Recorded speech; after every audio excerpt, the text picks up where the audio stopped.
Bonsoir à tous. Merci Pedro pour l'introduction et merci Pedro pour la prière.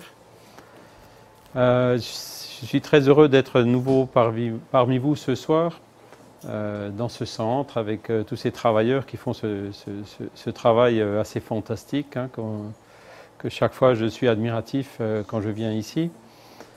Je vous remercie aussi donc pour cette occasion d'être là et de pouvoir vous parler de ce thème qui est un peu difficile parce que, je ne sais pas en Suisse, mais probablement aussi, en France en tout cas, c'est un thème qui est extrêmement polémique parce que vous avez des gens qui sont extrêmement pour et les autres qui sont extrêmement contre.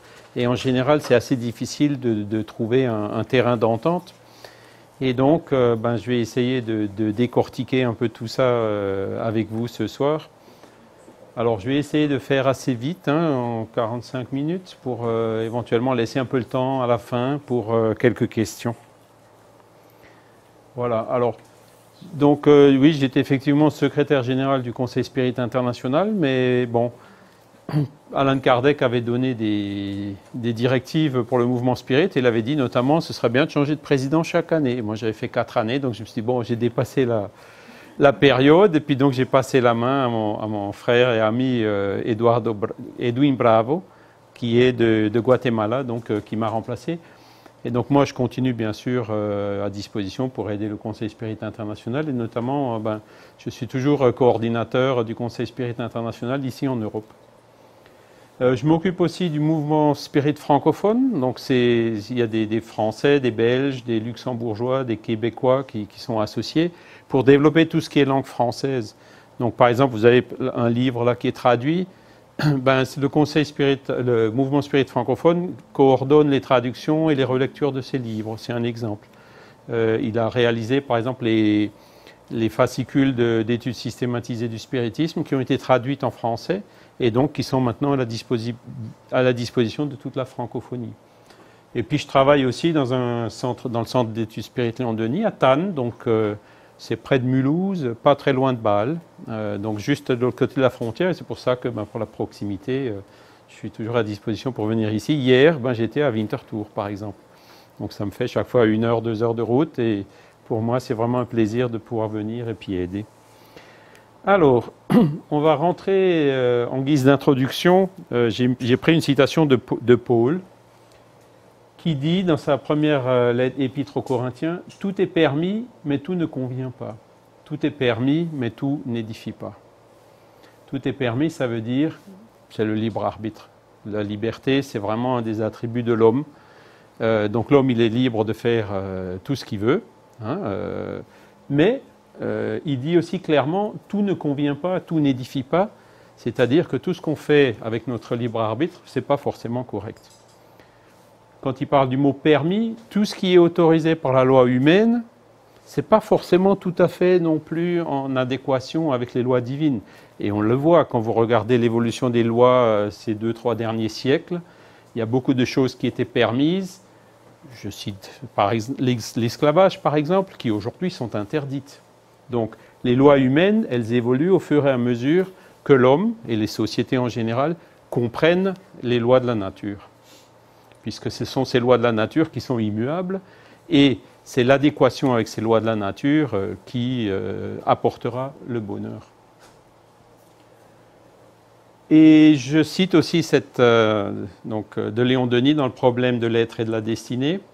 Croire aujourd'hui ne suffit plus, on veut savoir. Aucune conception philosophique ou morale n'a de chance de succès si elle ne s'appuie sur une démonstration à la fois logique, mathématique et positive, et si en outre, elle n'est pas couronnée par une sanction qui satisfasse tous nos instincts de justice.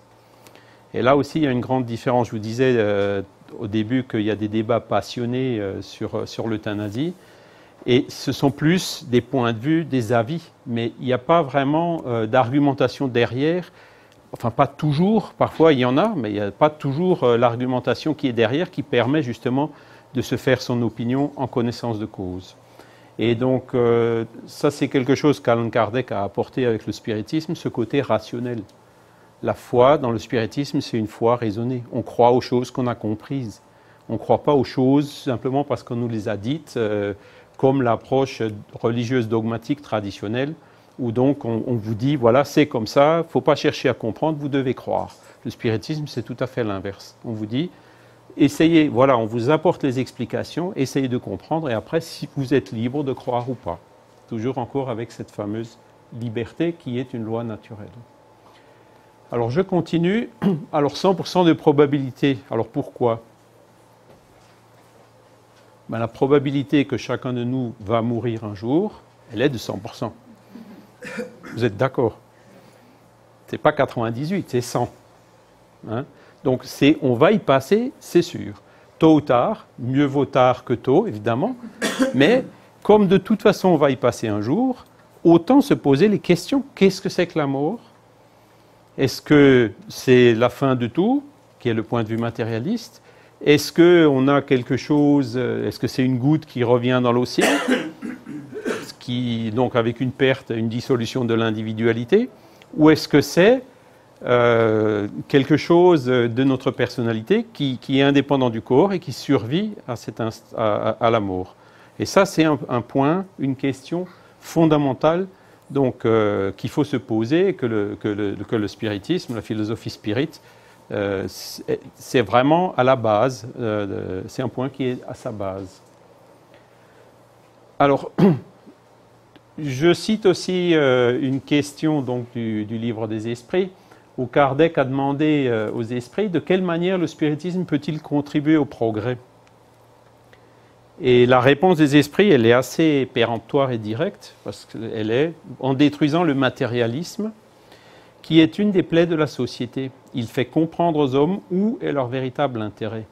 La vie future n'étant plus voilée par le doute, l'homme comprendra mieux qu'il peut assurer son avenir par le présent. En détruisant les préjugés de secte, de caste et de couleur, il apprend aux hommes la grande solidarité qui doit les unir comme des frères. Et là, vous voyez... détruire le matérialisme, le mot il est un peu fort, détruire. Mais qu'est-ce que c'est que le matérialisme? Qu'est-ce qu'ils entendent par matérialisme? Le matérialisme, dans ce cas, c'est l'inverse du spiritualisme.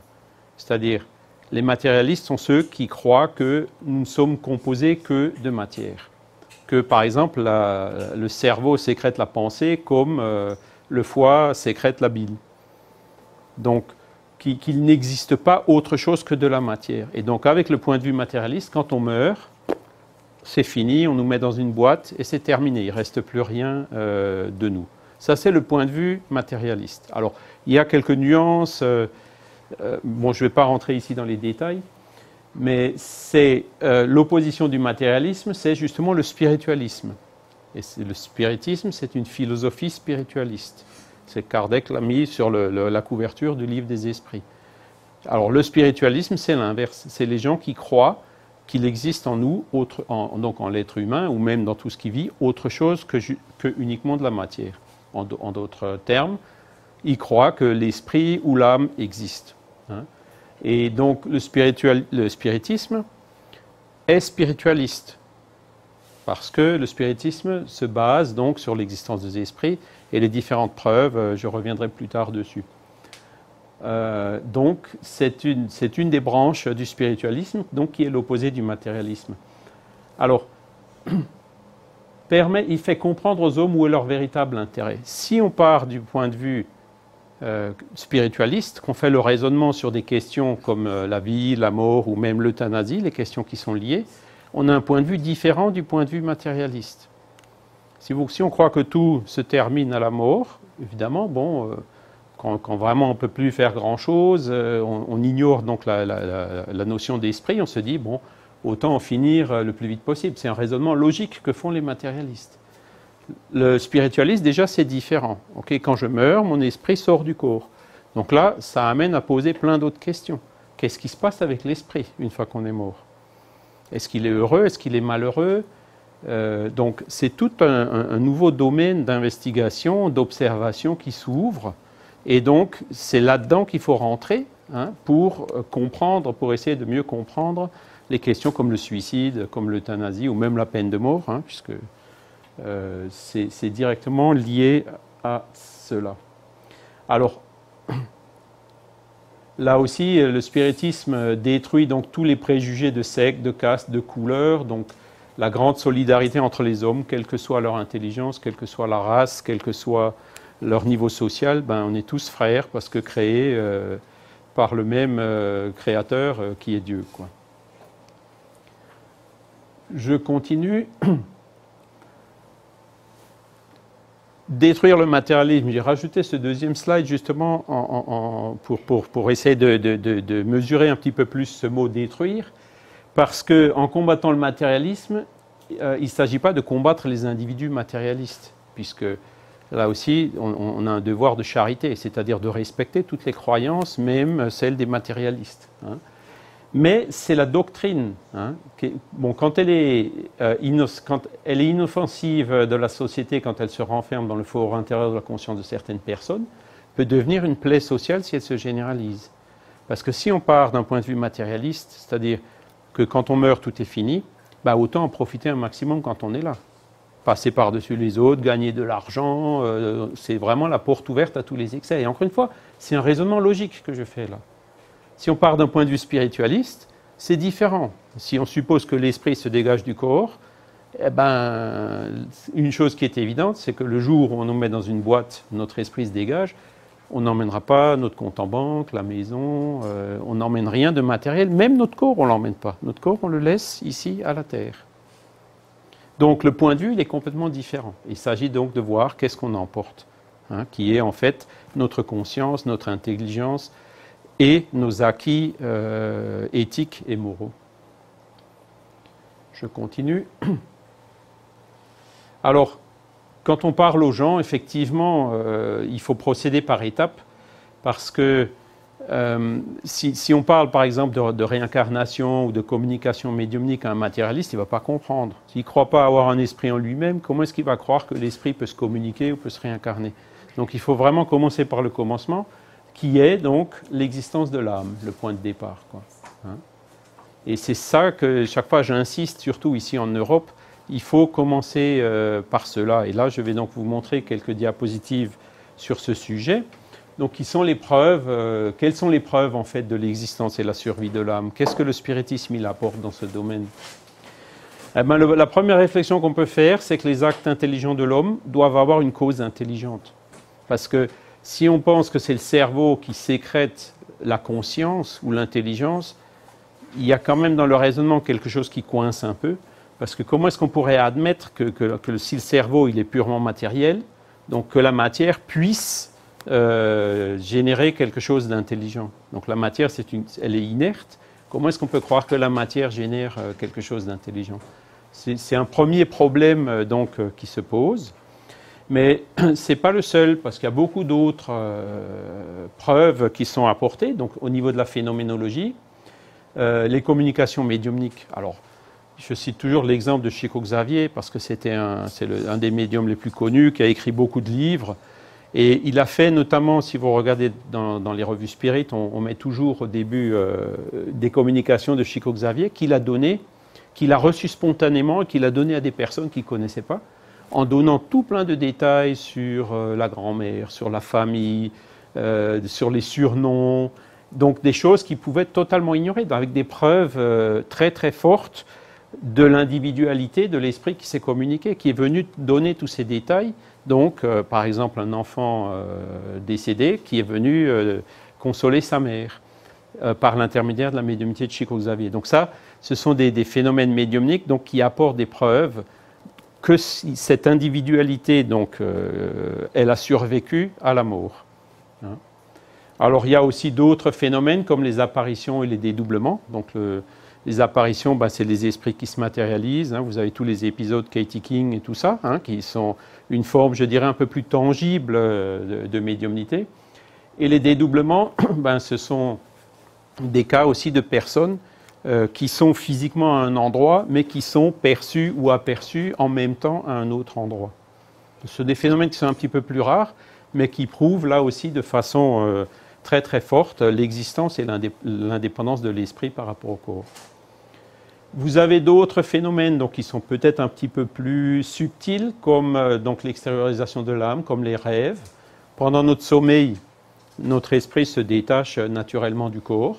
Donc il va en fait où il veut. Et puis au moment du réveil, évidemment, il réintègre le corps et il peut ou pas avoir le souvenir de ce qu'il a vu. Donc une explication des rêves, c'est ça. Il y a d'autres explications aussi des rêves. Ça peut être des rêves purement oniriques, donc liés effectivement à certaines réactions chimiques dans le cerveau, puisqu'il y en a aussi. Tout est de savoir quelle est la cause de ces réactions chimiques. Est-ce que c'est les réactions chimiques qui causent la conscience ou est-ce que c'est l'esprit ou le père-esprit qui cause les réactions chimiques? Évidemment, nous, spiritualistes, c'est la deuxième hypothèse. Ou donc les phénomènes de somnambulisme. Donc il y a le somnambulisme naturel des personnes la fameuse image bien connue, qui parfois marchent sur les toits, enfin à faire peur, mais ça présente apparemment pas de danger. Mais vous avez d'autres phénomènes somnambuliques, donc où l'esprit de la personne se dégage et arrive à percevoir des choses et à dire des choses qui se passent ailleurs. Et il y a des phénomènes un peu similaires, donc j'ai mis ici l'expérience des EMI, expérience de mort imminente, qui sont, à mon avis, un des phénomènes aujourd'hui qui est très en vogue, justement parce que c'est l'un des phénomènes les plus forts pour démontrer qu'il y a quelque chose indépendant du corps, qui peut percevoir, qui peut raisonner, qui peut donc voir, entendre. Et donc, le corps, il est là en arrêt cardiaque, avec un électroencéphalogramme plat, avec les médecins qui travaillent pour essayer de le ranimer. Et puis pendant ce temps-là, la personne, elle a tout un tas de sensations, de tunnels, de voir des êtres de lumière, d'autres esprits de parents ou autres qui viennent les voir. Et parfois, ces personnes ont aussi sont capables de voir, si je suppose que ça c'est la salle d'opération, sont capables d'aller dans la pièce à côté et de voir ce qui se passe et d'entendre ce qui se dit dans la pièce à côté. Et donc quand on les ranime, qui reviennent à soi, ils arrivent à dire qu'est-ce qui s'est passé dans la pièce à côté. Et ce sont des choses qui peuvent être vérifiées. Donc là, vraiment, le corps, il ne marche plus. Le cerveau ne fonctionne plus. Il n'y a plus de courant électrique dedans. Et pourtant, il y a de la perception, de la mémorisation, etc. Donc ça, c'est vraiment une des preuves les plus fortes donc, du spiritualisme, de l'existence de l'esprit. Et bon, vous avez d'autres phénomènes prouvant la réincarnation. Donc je vous renvoie là sur Gabriel Delanne ou Ian Stevenson. Donc des enfants qui spontanément, tout jeunes, disent tout un tas de choses. Voilà, je m'appelais comme ça, j'avais une famille comme ça, j'habitais dans une maison comme ça, avec un chien comme ça. Donc des choses que l'enfant ignore complètement et qui peuvent être vérifiées comme étant vraies. Donc ce sont ce qu'on appelle les phénomènes qui suggèrent ou qui prouvent la réincarnation. Donc le spiritisme prouve l'existence de l'âme ou d'un principe organisateur, la survie de l'âme et de la personnalité après la mort,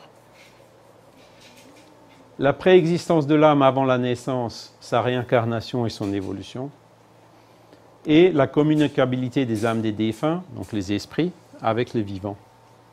Et donc, en partant de ce point de vue-là, effectivement, la vision que nous avons sur l'euthanasie, elle est complètement différente. Parce que, qu'est-ce que c'est que la mort?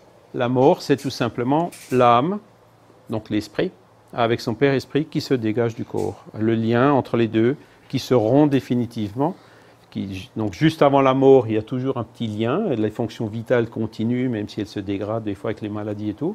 Et la différence entre une seconde avant la mort et une seconde après la mort, c'est quand ce lien il est rompu. Et donc là, le corps n'a plus d'esprit, n'a plus donc cette vitalité qui est en lui, à part la vitalité rémanente, comme les cheveux qui continuent à pousser ou les ongles, donc des choses qui ont déjà été observées et prouvées, mais l'esprit en fait s'en est définitivement et complètement dégagé. D'accord? Donc, quand on parle d'euthanasie, effectivement, ça, ce sont les questions qu'il faut se poser. Puisqu'on a une âme, qu'est-ce que l'âme, elle dit après l'euthanasie? Qu'est-ce qu'elle devient? Quelle est la conséquence pour l'âme? La conséquence pour le corps, on la connaît, mais celle pour l'âme, c'est justement celle qu'il faut rajouter. Et ça, ce sont les connaissances qu'il faut apporter pour pouvoir analyser cette question de façon plus profonde. Alors, quand on regarde le mot euthanasie, qu'est-ce que ça veut dire? Alors, je le savais déjà un petit peu, mais quand j'ai révisé ça ces derniers jours, j'ai vu que l'origine, ça vient du grec. Ça veut dire bon, et thanatos, ça veut dire mort. Donc l'euthanasie, ça signifie littéralement mort douce, que cette mort soit naturelle ou provoquée. Donc mort douce, on est tous d'accord. Il faut faire tout ce qu'on peut pour adoucir le moment de la mort de toutes les personnes. Surtout quand elle est naturelle. Quand elle est provoquée, la question change un peu. Et ça, c'est donc l'acception plus contemporaine et plus restreinte du mot euthanasie, qu'on comprend ça en fait tous comme ça aujourd'hui pratiquement, qui est pratique ou action, action ou omission, hein, visant à provoquer, particulièrement par un médecin ou sous son contrôle, le décès d'un individu atteint d'une maladie incurable qui lui inflige des souffrances morales ou physiques intolérables. D'accord? Donc, vous voyez bien le sens littéral du mot, et puis l'acception qui est celle... C'est toujours pareil, quand on utilise des mots, il faut toujours se poser la question, qu'est-ce que les gens comprennent? Et quand on utilise le mot euthanasie, je suis sûr que la majorité d'entre vous comprenait cette acception qui est écrite plus restreinte. Hein? Alors que le mot en soi, il n'est pas forcément négatif, ça veut simplement dire une bonne mort. Donc dans la suite, on va développer effectivement ce deuxième sens et puis voir donc quels sont les arguments donc pour et contre. Alors déjà, il y a un premier problème qui se pose, c'est au niveau du diagnostic de la mort.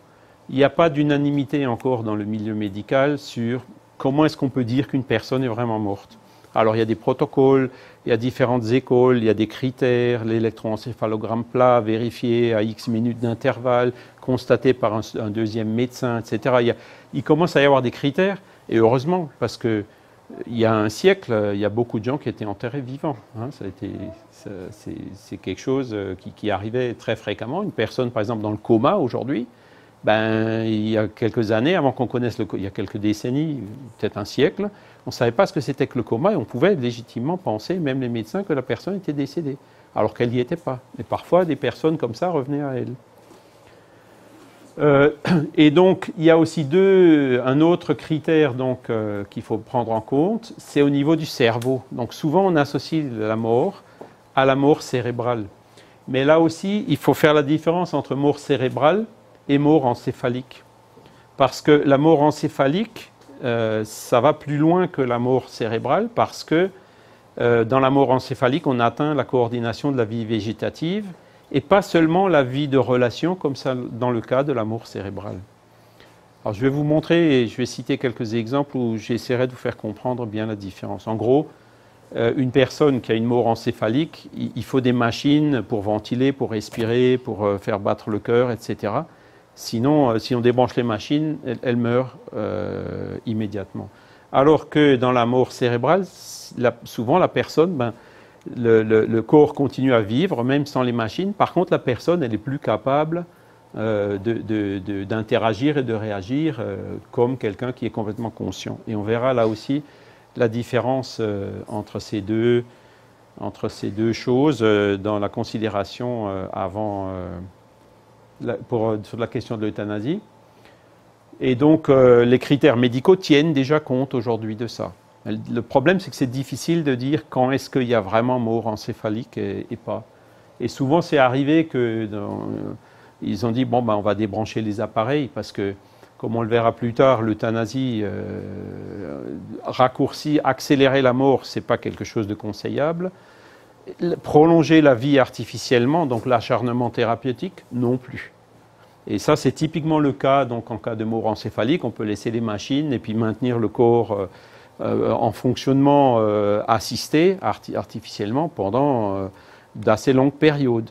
Et donc ça, c'est l'autre extrême dans lequel il ne faut pas non plus tomber. Alors je continue. Alors l'accélération, quand on parle de l'euthanasie comme accélération de la fin de vie, il y a différentes formes qu'on peut observer. Premier, c'est l'interruption du traitement médical. Une personne a un cancer, on fait de la chimiothérapie, des choses, et à un moment donné, on dit, bon, ben, on arrête. Donc on sait que la personne va mourir, on arrête le traitement. Ça peut être un peu plus subtil. Une personne donc, qui a par exemple besoin d'un traitement médical vital, qui se porte relativement bien par ailleurs, mais qui, dès qu'elle arrête de prendre ce médicament, peut avoir à tout moment une crise et mourir. Donc c'est déjà un cas un peu différent. Après, il y a l'injection de produits létaux. Donc ça, c'est vraiment l'euthanasie active en soi. Il peut y avoir aussi l'arrêt de la nutrition et de l'hydratation. Donc ça, c'est quelque chose d'assez difficile. On va le voir plus tard aussi dans un exemple. Ou alors, il y a des choses un peu plus subtiles qui sont l'administration de sédatifs à haute dose. Alors, il faut là aussi, je ne suis pas médecin, mais il ne faut pas confondre les sédatifs avec les médicaments antidouleurs. Un sédatif, ce n'est pas un médicament antidouleur. Le médicament antidouleur, lutter contre la douleur, c'est un devoir. Hein, c'est clair qu'il ne faut pas laisser les gens souffrir. Tout ce qu'on peut faire pour soulager les douleurs, il faut le faire. Même en sachant que si on met de la morphine à trop haute dose, ça peut aussi présenter un risque pour la vie du patient. Mais le but, c'est de lutter contre la douleur, ce n'est pas de l'euthanasier. Alors que les sédatifs peuvent aussi avoir une utilité, notamment en cas de forte douleur.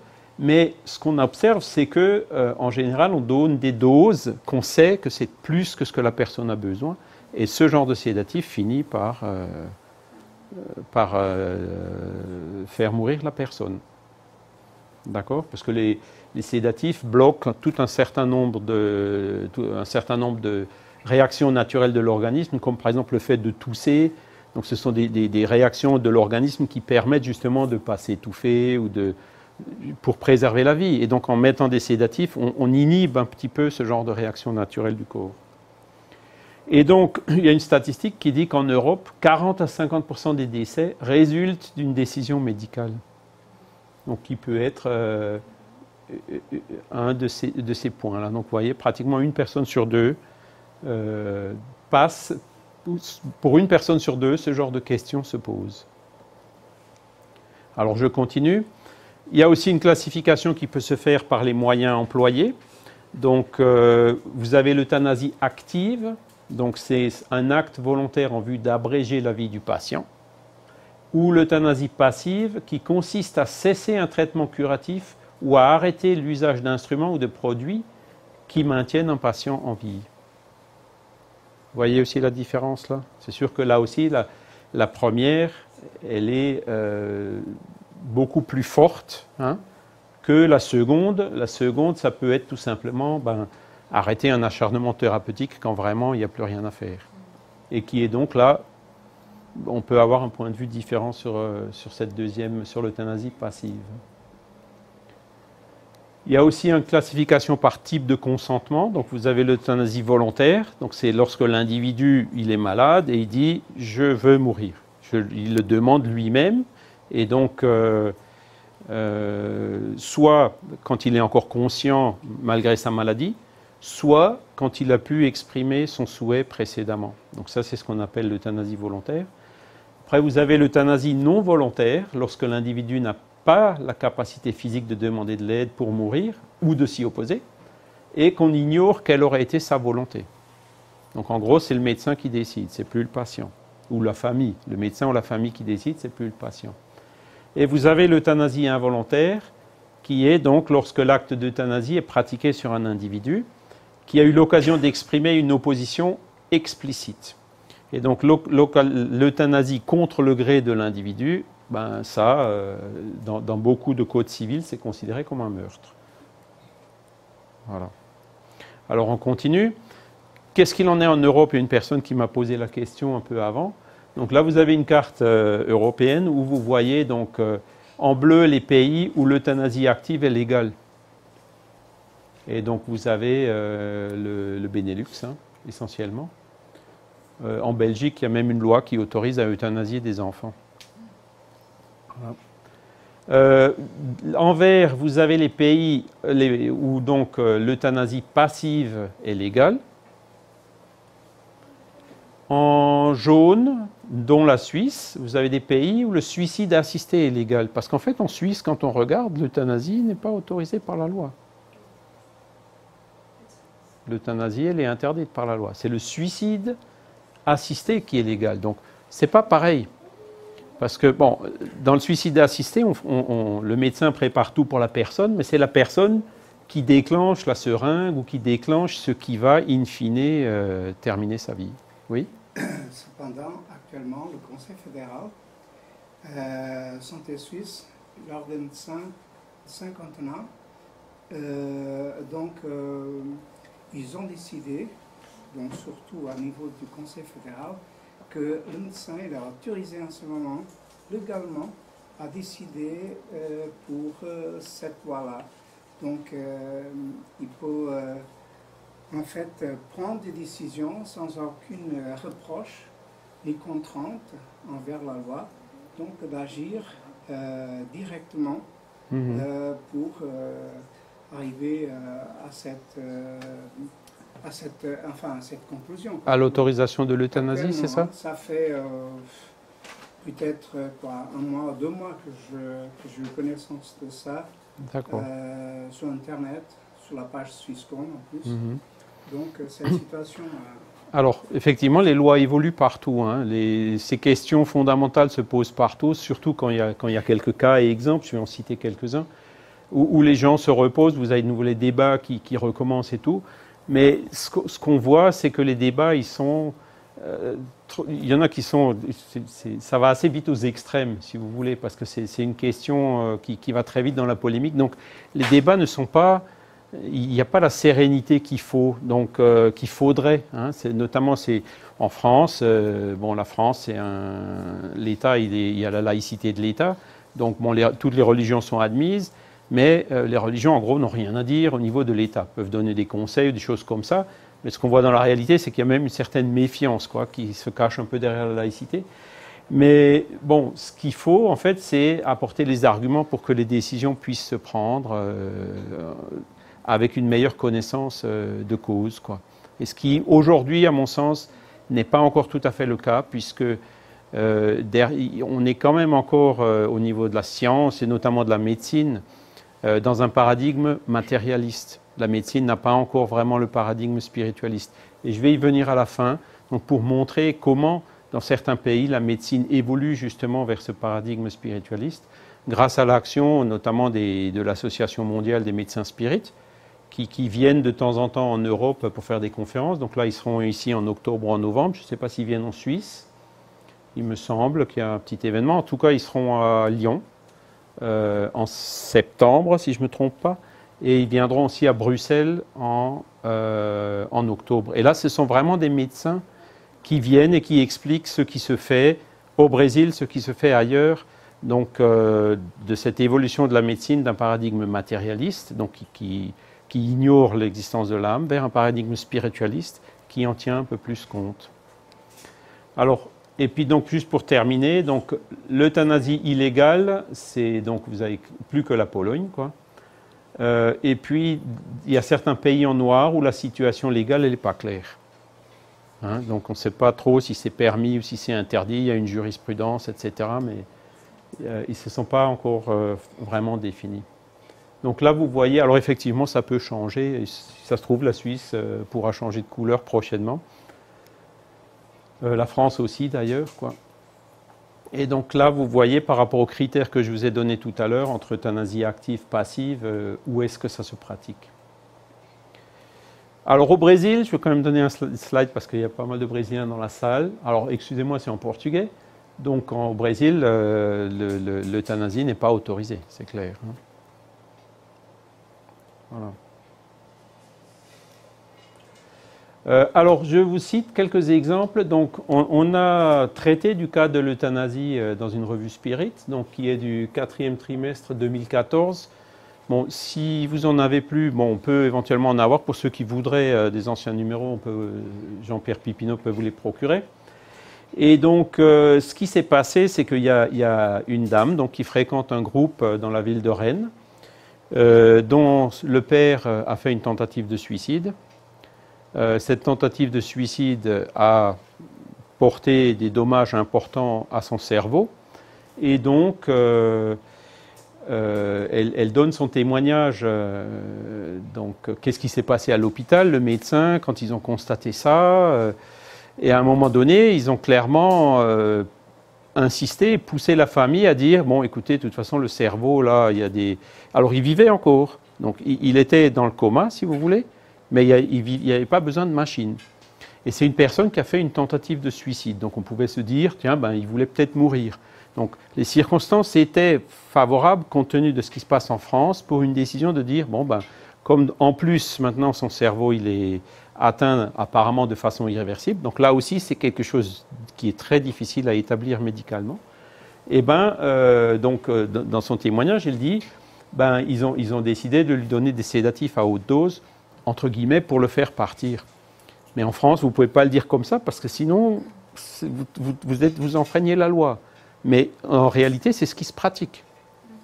Hein, et c'est pour ça que beaucoup de gens disent qu'il faut arrêter d'être hypocrite. Voilà, où on autorise ou on n'autorise pas, parce que le médecin, il se trouve chaque fois dans des situations où il doit prendre des décisions difficiles. Et donc, ben, il a résisté. Hein, il a résisté 1 ou 2 semaines. Normalement, avec les sédatifs comme ça, il aurait dû partir en 2-3 jours. Ça a quand même mis 1 ou 2 semaines. Alors, on a écrit donc ça, c'est les témoignages, ce que les infirmières et les médecins avaient dit à la famille et tout. Donc, le récit complet, il est donc dans ce numéro de la revue. Et on a consulté donc les médecins spirites au Brésil pour dire qu'est-ce que vous pensez de ce témoignage? Et ils ont clairement répondu, là, c'était de l'euthanasie active. Et donc, c'est quelque chose qu'il aurait fallu éviter. Et pourquoi, en plus, dans ce cas-là? Parce que l'esprit, il a fait une tentative de suicide. Donc, le suicide, on vous en a parlé le mois dernier. Alors, j'étais pas là, j'ai pas regardé sur Facebook, j'aurais dû, pour voir qu'est-ce qui s'était dit ici la dernière fois sur le suicide. Mais je pense qu'on a dû vous dire que le suicide, c'est pas une bonne chose et qu'il peut y avoir des conséquences graves pour l'esprit. L'esprit se retrouve après un suicide, en général, dans un trouble très profond. Donc, la question ici, c'est, OK, il a fait une tentative de suicide. Donc son esprit, il était là, coincé dans le corps, il s'était détruit le cerveau, mais il n'est pas mort. Et ben, donc les médecins, c'était même Marlène Nobré à l'époque, qui nous avait dit, dans ce cas-là, ça aurait été même encore plus important de lui laisser un petit peu plus le temps, pour qu'il puisse avoir ce travail de repentir, pour qu'il puisse peut-être encore drainer un petit peu de son fluide vital dans ce corps moribond, hein, peut-être quelques semaines de plus, avant de se dégager. Donc là, c'est une pratique donc, qui a été constatée en France et qui, de ce point de vue spiritualiste, n'est pas correcte. Enfin, n'était pas la meilleure. Je continue. Bon, vous avez un autre cas, aussi en France. Hein, vous l'avez peut-être entendu parler du cas Vincent Lambert. Donc c'est quelqu'un qui a eu un accident, qui est dans un coma en fait végétatif depuis un accident en 2008. Et là, il y a la famille qui se déchire parce que son épouse et puis son frère, ou son cousin plutôt, son beau-frère, veulent qu'on arrête, je dirais, les traitements, alors que les parents ne veulent pas. Et il y a une bagarre judiciaire qui dure, ben, vous voyez, ça fait déjà presque 10 ans, et donc ben, il est toujours là. Alors, particularité du cas, donc il a une mort cérébrale, peut-être, parce que d'après sa famille, il réagit toujours, il n'arrive pas à communiquer, évidemment, mais des fois, il y a des larmes, des fois, on voit des petits mouvements de la lèvre. Donc, ils disent, ce n'est pas du végétatif pur. Et ce n'est pas non plus une mort encéphalique, puisqu'il n'a aucun appareil. La seule chose qu'il faut lui donner, c'est que comme il ne peut pas manger et boire, ben, on l'hydrate et on l'alimente par des sérums. Et donc là, la famille se bat pour que le médecin puisse être autorisé à débrancher l'alimentation. En d'autres termes, le faire mourir de faim et de soif. Vous voyez à quoi ça revient? Bon, là, j'utilise des mots un peu durs, exprès, mais pour essayer de comprendre ces différents cas. Parce que ce qu'on sait aussi, c'est que des gens qui sont dans le coma, vous avez les livres de Danny Vermeulen et de plein d'autres, qui disent « l'esprit, il est là ». Il y a des gens, des fois, qui sortent du coma, qui racontent tout ce qui s'est passé. « Ah ben, t'es venu, tu me disais ça, et puis, alors que le médecin, il parlait mal de moi, etc. » L'esprit de la personne est à côté. Il perçoit tout ce qui se passe. Donc il faut faire très attention. Parce que c'est ça qui va survivre. Le corps, lui, à un moment donné, on va mourir. Par contre, l'esprit, il s'en souviendra. Voyez, il faut prendre en compte cette dimension spirituelle. Quand on la prend en compte, on a un point de vue qui est complètement différent. Alors évidemment, après, il y a tous les raisonnements utilitaristes. Ça coûte cher. Bah oui, ça coûte cher. C'est parce qu'il faut le maintenir, une chambre d'hôpital, le personnel, il faut tout faire pour lui puisqu'il ne peut plus rien faire, etc. Mais avant tout, ce qu'il faut, c'est voir qu'est-ce qu'il y a de mieux pour son esprit à lui. Hein? Un autre exemple, donc, c'est tout récent, hein, c'est l'exemple du petit Charlie, vous avez peut-être vu ça, c'était le mois dernier hein, dans la presse.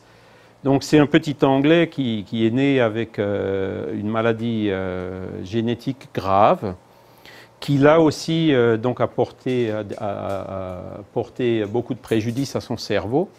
Et donc les parents voulaient donc qu'il continue à vivre, alors qu'ils voulaient même l'envoyer aux États-Unis. Il y a Trump qui s'en est mêlé, enfin je vous passe les détails.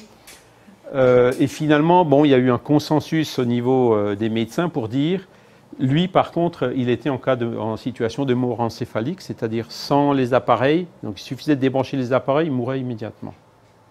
Voyez. Donc là, on est dans un cas un petit peu plus subtil où on est déjà un petit peu rentré dans l'acharnement thérapeutique et où, je dirais, le fait de débrancher les appareils, dans son cas où il y avait donc toutes les analyses qui montraient les dégâts immenses au niveau du cerveau ainsi que l'évolution de la maladie génétique qui allait pas aller dans le bon sens, donc il y a eu un certain consensus pour débrancher les appareils. Et donc, moi personnellement, alors c'est là où on voit ça, c'est un petit peu le cas. Il y en a chez les spirites qui vont dire oui, les autres qui vous diront non. Je suis beaucoup plus tolérant par rapport à ce genre de cas parce que c'est là vraiment où il y a vraiment des cas où ça ne sert à rien de prolonger les choses indéfiniment, quoi. Alors, je vous cite donc question 953 du livre des esprits qui parle de l'euthanasie de façon très claire. Alors là, vous allez voir que les esprits sont un peu plus tranchés que moi.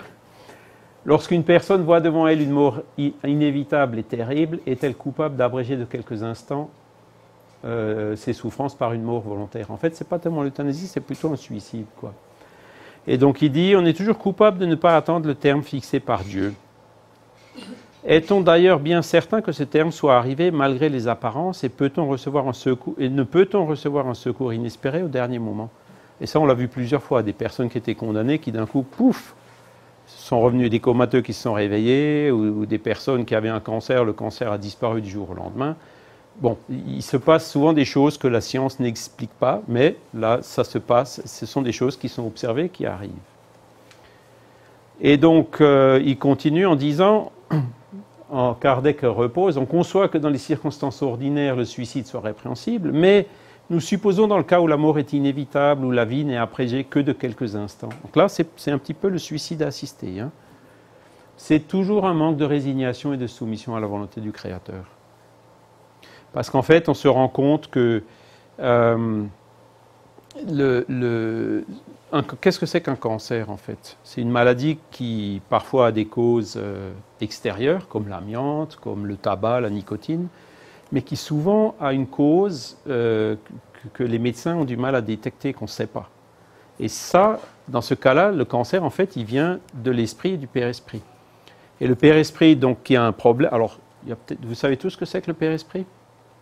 Peut-être un peu vite, hein. Il y a trois choses dans l'homme, hein. C'est le corps physique, l'esprit qui est immatériel et le père-esprit, donc qui est le corps semi-matériel, qui est l'intermédiaire entre les deux. Et quand on meurt, donc, l'esprit garde le père-esprit et le corps, il le rend à la nature. Donc, quand l'esprit se réincarne, il vient avec son père-esprit, qui a déjà vécu dans les vies antérieures, se réincarner dans un corps. Et souvent, le père-esprit garde des traces de problèmes qu'il avait dans les vies antérieures. Par exemple, quelqu'un qui fumait, son père-esprit est marqué donc, par le tabac et présente donc une certaine désorganisation au niveau de ce corps semi-matériel. Et le fait de s'incarner, ça permet à ce père-esprit de drainer donc, tous ces fluides, toutes ces choses-là dans le corps. Il sert en fait le corps pour se nettoyer, si vous voulez. Et donc, c'est donc...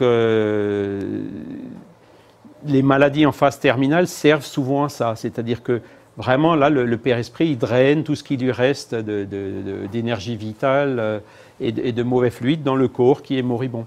Donc c'est une autre raison pour éviter donc d'interrompre ça de façon prématurée, parce qu'on empêche ce processus naturel. Alors il y a aussi dans l'Évangile selon le spiritisme, là qui parle clairement donc de l'euthanasie, comme vous le voyez dans cette question. Et puis la réponse des esprits, elle est là aussi assez directe, hein. Qui vous donnerait le droit de préjuger des desseins de Dieu? Ne peut-il conduire un homme au bord de la fosse pour l'en retirer, afin de lui faire faire un retour sur lui-même et de l'amener à d'autres pensées? On l'a souvent vu, hein, les personnes qui guérissent entre guillemets miraculeusement d'un cancer sont plus les mêmes avant qu'après. Les personnes qui ont vécu une EMI, souvent, sont complètement différentes avant qu'après. Hein, c'est quelque chose qui marque l'esprit et qui aide donc l'esprit à évoluer. Hein, à quelque extrémité que soit le moribond, nul ne peut dire avec certitude que sa dernière heure est venue. On revient sur le problème, la difficulté du diagnostic médical, quoi. La science ne s'est-elle jamais trompée dans ses prévisions? Alors il continue. Je sais bien que l'esprit, c'est toujours qui répond, il y a des cas qu'on peut regarder comme désespérés. Mais s'il n'y a aucun espoir d'un retour définitif à la vie, n'a-t-on pas d'innombrables exemples qu'au moment de rendre le dernier soupir, le malade se ranime et recouvre les facultés pour quelques instants? Donc ça, c'est quelque chose que j'ai vu par exemple avec mon grand-père, hein, qui, un peu avant de mourir, d'un coup allait mieux, et puis il parlait avec tout le monde, il nous donnait ses messages d'amour et d'autres et tout, et puis après il est parti, comme s'il avait été soulagé par ça. Vous voyez, ce sont des choses qui sont importantes, comme il le dit dans cette partie soulignée, hein. Cette heure de grâce qui lui est accordée peut être pour lui de la plus grande importance, car vous ignorez les réflexions qu'a pu faire son esprit, et dans les convulsions de l'agonie, et quel tourment peut lui épargner un éclair de repentir. Donc là aussi, il faut laisser faire la nature, quoi. Alors après, bon, le matérialiste, évidemment, on revient, il faut adoucir les souffrances, ça c'est clair, il le dit aussi, là, de façon très claire. C'est une obligation, parce que beaucoup de gens, en fait, ont peur de la souffrance. Hein, parce que douleur, c'est une chose, souffrance, c'est une autre. Il y a des gens qui ont des douleurs, mais qui n'en souffrent pas. Et il y a des gens qui n'ont pas de douleur, mais qui souffrent quand même. Vous voyez, donc il faut là aussi faire la... Mais tout ce qu'on peut faire pour adoucir les souffrances, et notamment la douleur, il faut le faire, quoi. Par contre, abréger la vie par rapport à son terme naturel, il faut éviter. Alors, je vais passer peut-être un peu vite. Il y a aussi Chico Xavier, donc ça c'est dans le livre Le Consolateur. L'euthanasie est-il une bonne chose dans le cas de maladies incurables? Et Emmanuel y répond, en aucun cas l'homme n'a le droit de pratiquer l'euthanasie, même si elle semble être une mesure bienfaitrice. L'agonie prolongée peut avoir une précieuse finalité pour l'âme, et la maladie incurable peut être un bien, en tant qu'unique mode d'épuration des imperfections de l'esprit en marche vers la sublime acquisition de ces patrimoines de vie immortels. En outre, les desseins divins sont insondables et la science précaire des hommes ne peut décider des problèmes inhérents aux besoins de l'esprit. Alors ça, je vais passer. Après, il y a Manuel Filomeno de Miranda. Deux mots quand même sur les... Qu'est-ce qu'on propose alors à la place de l'euthanasie? Ça, maintenant, ça vient de plus en plus. Hein, ce sont les soins palliatifs. Donc, où je mets rapidement les principes, là. Procurer un soulagement de la douleur, soutenir la vie et considérer que la mort, c'est un processus normal et naturel. Hein. Il faut arrêter avec le tabou. Ni accélérer, ni repousser la mort. La laisser venir à son terme naturel. Intégrer les aspects psychologiques et spirituels des soins aux patients, donc c'est le but, ça se fait dans le palliatif. Proposer un système de soutien pour aider les patients à vivre aussi activement que possible jusqu'à la mort. Proposer un système de soutien pour aider les familles à faire face à la maladie du patient ainsi qu'à leur propre deuil. Donc vous voyez, c'est tout un programme, ça continue. Utiliser une approche d'équipe pour répondre aux besoins des patients et de leurs familles en y incluant si nécessaire une assistance au deuil. Améliorer la qualité de vie et influencer peut-être aussi de manière positive l'évolution de la maladie. Être applicable tôt dans le décours de la maladie en association avec d'autres traitements pouvant prolonger la vie, comme la chimiothérapie et la radiothérapie, et inclut les systèmes les investigations qui sont requises afin de mieux comprendre les complications cliniques gênantes et de manière à pouvoir les prendre en charge. Donc pour résumer, respecter la vie humaine, laisser aux personnes le droit de mourir dignement, mais avec une vision spiritualiste et pas seulement purement matérialiste au niveau du corps, accepter la mort comme une condition naturelle, et puis soulager bien sûr tous les types de douleurs autant que faire se peut. Alors évidemment, ça coûte cher. Moi, je le vois, mon père, quand il était en phase terminale de son cancer, on a pu lui avoir une place dans les soins palliatifs, c'était par miracle, hein, parce que dans la région du Haut-Rhin, de l'hôpital, il y a 15 places. Donc ça commence à se mettre en place, mais malheureusement, il n'y a pas de place pour tout le monde. Donc on a vraiment eu de la chance de pouvoir le mettre là-bas. Et ça s'est vraiment, je dirais, très très bien passé, quoi, parce que on a senti avec cette approche, le calme, par rapport à la maladie, vous voyez, ça a vraiment pour lui été extrêmement positif. Donc, mais malheureusement, bon, ce sont des choses qui coûtent un peu, évidemment, mais après, il faut savoir ce qu'on veut. Hein. Est-ce qu'on veut vraiment aider les esprits ou pas, ou est-ce qu'on veut rester dans un raisonnement utilitariste avec des raisonnements économiques pour dire ben, on va lui donner des sédatifs parce que ça va coûter moins cher. Donc là, vraiment, c'est franchement le raisonnement qui ne respecte pas la vie, qui ne respecte pas l'esprit. Alors là aussi, je vais passer, c'est la douleur totale, hein, où vous avez donc la douleur physique hein, dans la partie jaune, psychologique dans la partie bleue qui peut s'ajouter, spirituelle dans la partie verte et sociale hein, dans la partie bleu clair. Et la douleur totale, c'est vraiment quand il y a une association de ces quatre composantes. Et quand vous avez vu, les soins palliatifs travaillent justement sur chacune de ces composantes. Alors, je ne vous ai pas encore trop monté la composante spirituelle. Je vais vous en parler aussi un petit peu. Il y a cette question de coping. Coping, en fait, c'est un mot anglais qu'on utilise en français. Il n'y a pas d'autre mot en français que coping. Hein. C'est la capacité à faire face aux situations qui sont la source d'une douleur ou d'une souffrance physique et émotionnelle. Hein, et la définition donc qui est donnée par cette référence-là, c'est l'ensemble des effets cognitifs et comportementaux destinés à maîtriser, réduire ou tolérer les exigences externes et internes qui menacent ou dépassent les ressources d'un individu. Et les études maintenant montrent donc, que 80% des patients qui ont un cancer avancé, donc souvent ont une certaine religion ou une certaine spiritualité, et il est démontré que cette religion et cette spiritualité est quelque chose d'extrêmement important pour que le patient puisse s'adapter à la maladie, c'est-à-dire l'accepter et y faire face, c'est-à-dire par exemple avoir des douleurs qui ne se convertissent pas forcément en souffrance. Et donc ces questions spiritualistes, de religion ou de spiritualité, deviennent extrêmement importantes dans la fin de vie ou dans les soins palliatifs. Et donc là aussi, j'ai récupéré ça d'une présentation justement faite par une des médecins de l'Association des médecins spirites. 90% des adultes aux États-Unis croient en Dieu. 70% des individus ont une religion qui les influence dans la vie. Les patients et le personnel soignant donc, ont aussi parfois donc, la spiritualité et la religion, et donc qui sont mises en œuvre ou utilisées ou évoquées dans les cas de maladies graves. Et 77% des patients déclarent que les médecins devraient tenir compte des besoins spirituels des patients.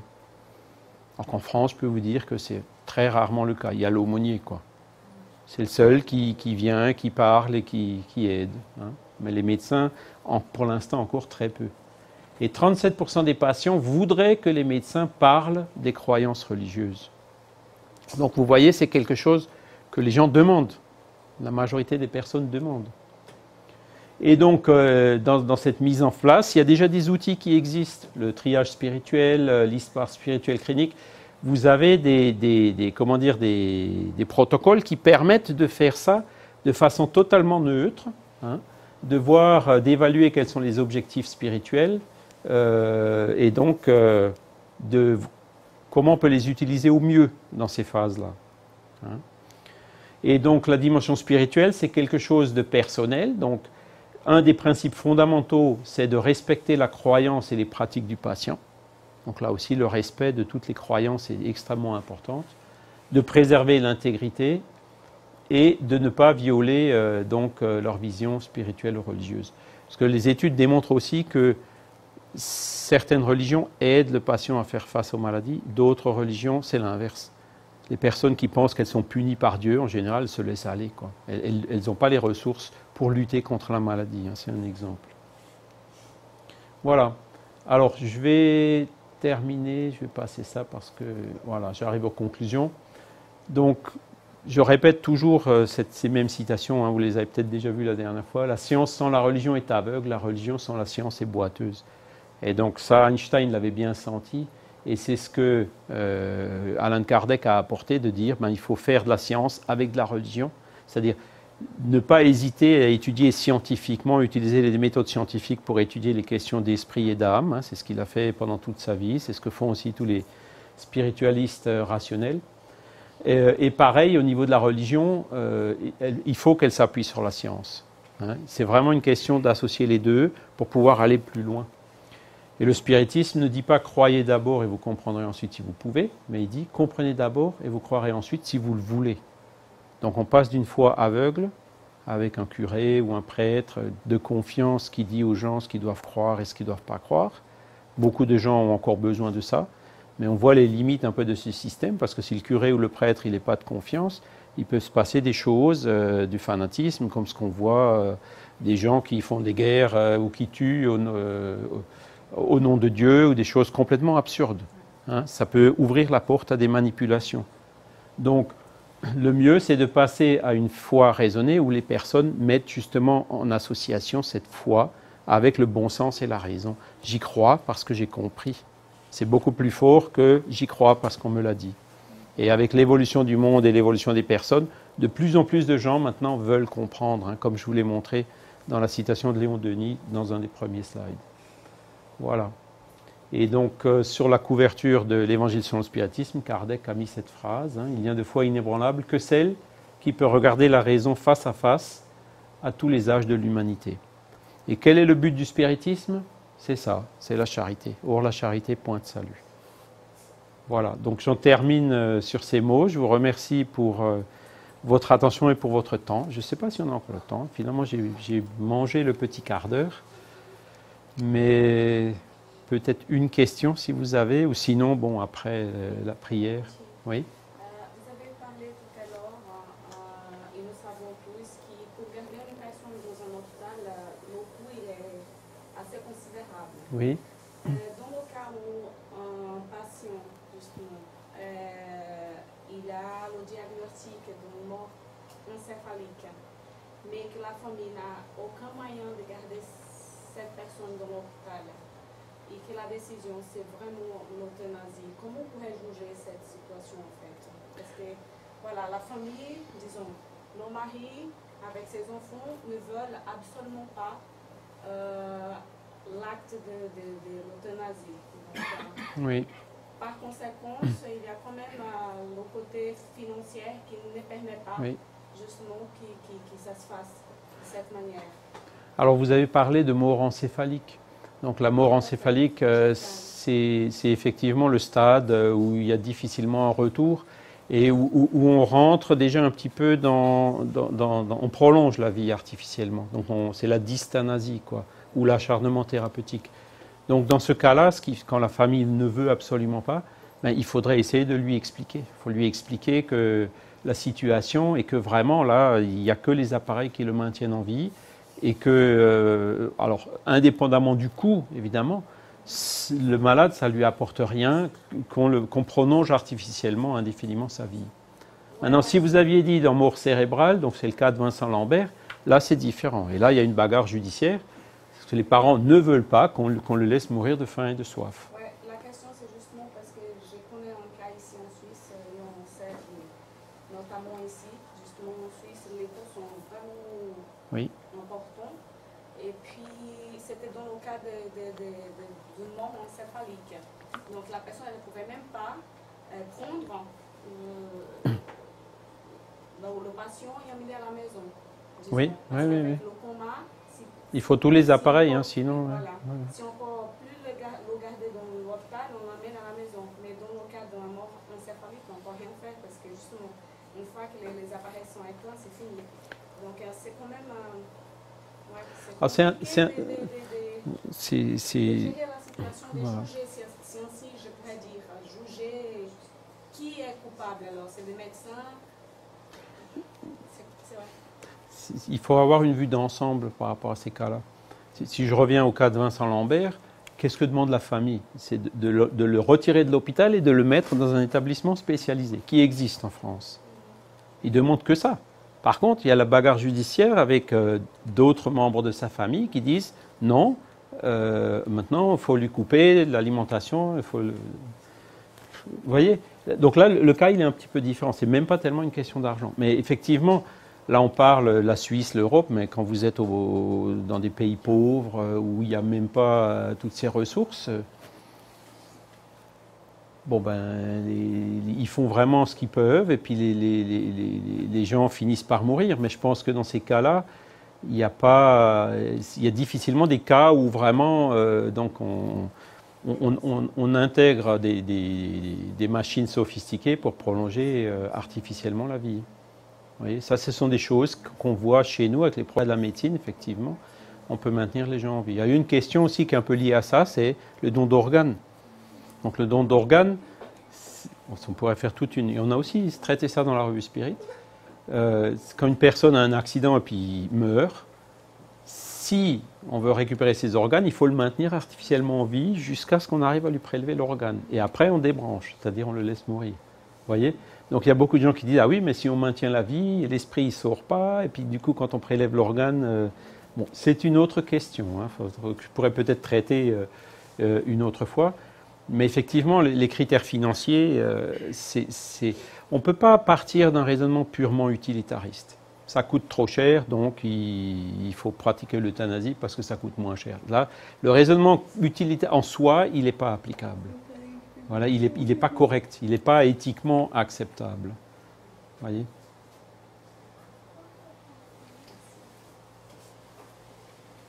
Il faut considérer l'esprit donc dans son ensemble. Oui ? Ok. Alors, donc on va faire une petite prière pour élever nos pensées vers Dieu, notre Père, intelligence suprême et cause première de toute chose, qui a créé donc tout ce qui existe dans le monde, y compris nous-mêmes, les êtres vivants, les êtres humains, et qui nous envoie régulièrement des missionnaires pour nous aider à comprendre ces lois de la nature. Il nous a envoyé Jésus il y a 2000 ans, qui est venu nous donner l'exemple et nous laisser les leçons de l'Évangile, de cette loi d'amour du prochain, et qui nous envoie aussi en permanence de bons esprits pour nous assister dans nos travaux, dans des situations compliquées comme celles que nous venons de voir aujourd'hui, pour nous aider à prendre les bonnes décisions, celles qui sont le plus en harmonie avec les lois de la nature. En remerciant aussi toute cette phalange d'esprits qui sont venus aider Allan Kardec à écrire ces 5 livres de base de la philosophie spirit, qui nous apportent tous ces enseignements. Nous espérons aussi donc que cette conférence aujourd'hui ait pu être utile pour nous, qu'elle puisse nous donner les ressources pour faire face à ces situations si elles se présentent dans nos vies, auprès des personnes de notre famille ou de nos proches. Que là aussi nous puissions prendre les bonnes décisions, qui sont celles qui sont en harmonie avec les lois de la nature. En espérant aussi que toutes ces pensées, ces vibrations puissent être utiles aux autres esprits qui pourraient se rencontrer parmi nous ce soir, et sur lesquels nous appelons la miséricorde de Dieu. Ainsi soit-il.